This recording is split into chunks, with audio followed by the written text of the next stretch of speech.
Hey, this clip is from the most recent episode of the Nick Symmonds Show. I've linked that show in the description below. But today we're talking to Trenton, and he had a very introspective question for me today. Is professional running worth it? I ran pro for 12 years.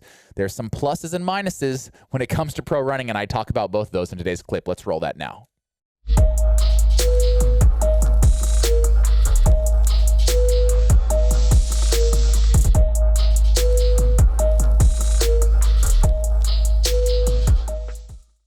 Yes, sir. All right, Trenton, welcome to the Nick Symmonds Show. You can ask me anything.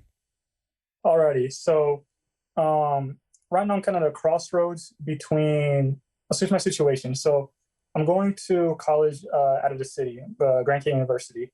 However, I'm not athletically committed. So right now I have the option of continuing to strive for a competitive running career, or to go for a more casual fitness and do other stuff such as rock climbing, disc frisbee, disc golf. What do you think? What would you prefer for a young athlete like me, and what makes you more happy? I think everybody has to answer some of those questions for themselves, right? Well, like, what's going to make you most happy? I will tell you this, as a guy who pursued excellence in one sport for 15, 20 years, it's hard. It's rewarding in a lot of ways, right? Because you get the opportunity to really push yourself and test yourself. If you go all in on something, just how great can you be at it? And that's rewarding, but it requires an enormous amount of sacrifice. It requires time away from family, time away from friends. It's not always very lucrative. For 99 out of 100 people, you won't make much money. And I would say I'm happier now than I was as a pro athlete, considerably happier now than I was as a pro athlete. That's me, right? And I have the luxury of being 37 and looking back over the last, however many years and being able to say that. On the front end, though, you're so young. How old are you now? I'm 18, just turned 18 years old. A few days ago. Yeah, I mean, you have a 100 paths ahead of you that you could choose. And so you've got to find the path that's right for you. Do you want to go all in on one thing and see how great you can be at that one thing? It could be running, it could be something else. Or do you want to, really enjoy being good at a lot of things and trying new and fun things? Interesting story. A lot of you don't know that I have a little sister named Lauren. I'm a good athlete. Lauren's a great athlete. Okay. Lauren was a state champion in soccer. Lauren was a state champion in cross country, a state champion in track and field. She could do it all. I mean, if Lauren had decided to be a heptathlete, I think she would have gone very, very far in the sport of track and field.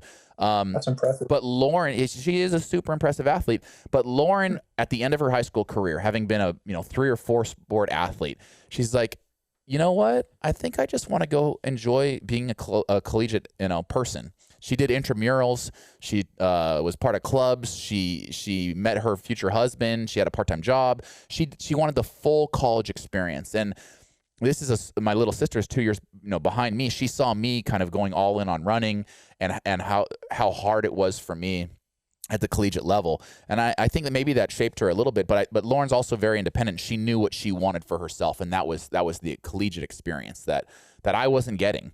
And so I think that, as we, see these paths laid out for ourselves, we have to really kind of ask ourselves the question of, what's going to make me happiest, and what am I going to look back on and be really proud that I accomplished? For me, I knew that I had been born with this genetic lottery ticket that allowed me to run fast. And I knew that even though it wasn't going to be in the moment the most fun that I could have, trust me, distance running at that level is not the most fun you can have. I knew that future Nick was going to want to look back and say I did everything possible to cash in that genetic lottery ticket. And I really feel that way at the age of 37 now. For you, you'll have to ask yourself, are all those sacrifices worth it? Is that the path you want to go down? Will future Trenton look back and be remiss that he didn't try that? Or will he look back like my sister did and say, I chose the path that was right for me at the time, with what I wanted to accomplish? I mean, what's your heart telling you? What's your gut telling you? Right now my gut is quite confused because right now I'm in the middle of an injury. I've had a hamstring injury going on since September. Yikes.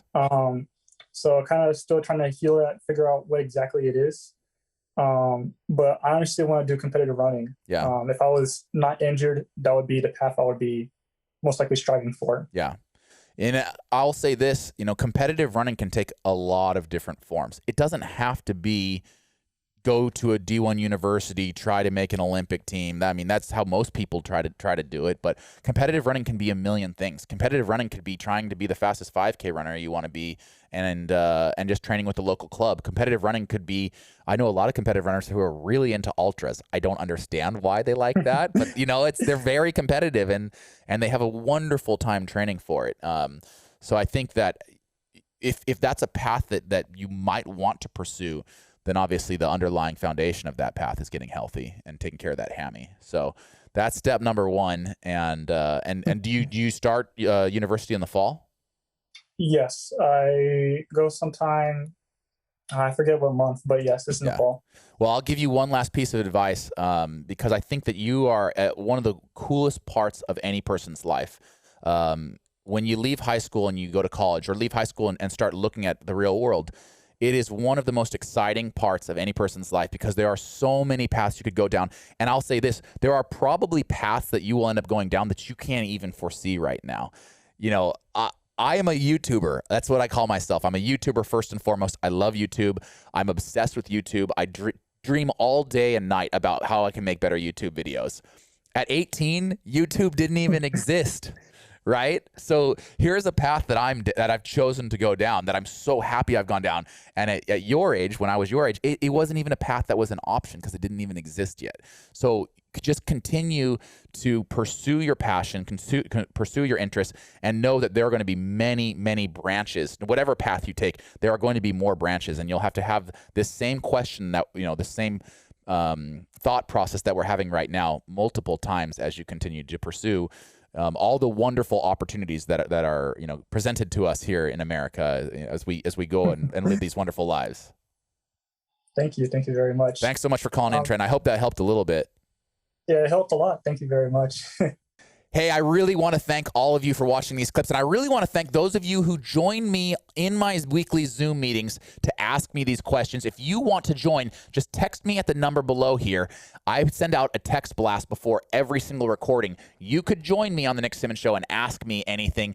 This week, we talked a lot about running. If you guys want to check out my books, I do have 2 books available that can make you a better runner. One, aptly titled How to Be a Better Runner, available at nicksymmonds.com, hand autographed if you act now, and then also my 2012 Olympic training log, every single workout I did to prepare for the Olympic Games. That's also available at nicksymmonds.com. They are available as digital downloads anywhere in the world or as autographed copies, shipping free in the United States. Check that out at nicksymmonds.com. Thanks, guys.